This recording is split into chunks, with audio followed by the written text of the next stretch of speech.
Yes inshuti bakunzi ba Worldlands TV, ni wa muhungu wanyu Janti. Ikiganiro nihahiye koko, nkomeza gusuza abadukurikirana mu mpande zose z'isi zitandukanye, abari mu Rwanda, Kenya, Burundi, Aziya ndetse n'Uburayi.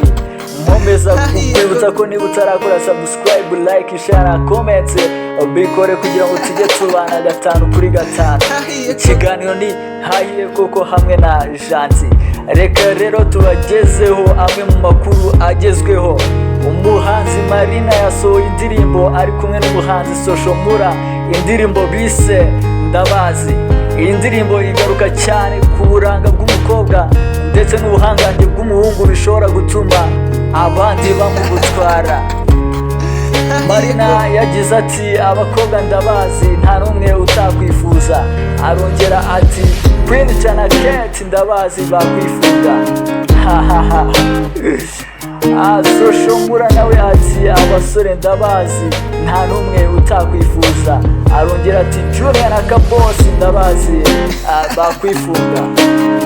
Abahanzi bombi ni abahanzi bakomeye mu muziki nyarwanda, gusa mu bigaragara nuko Marina nta gihembo na kimwe yegukanye mu mwaka wa 2020.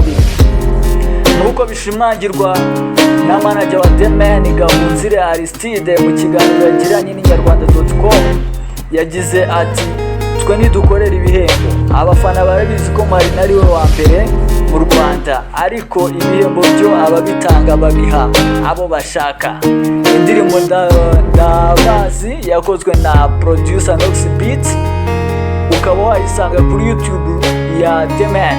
Manager wa The Man Aristide Gahunzire aratangaza ko amashusho y'indirimbo ari bugere ku banyarwanda bidatinze.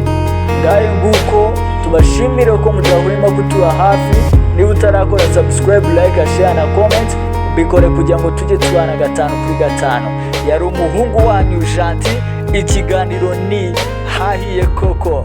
Ciao ciao.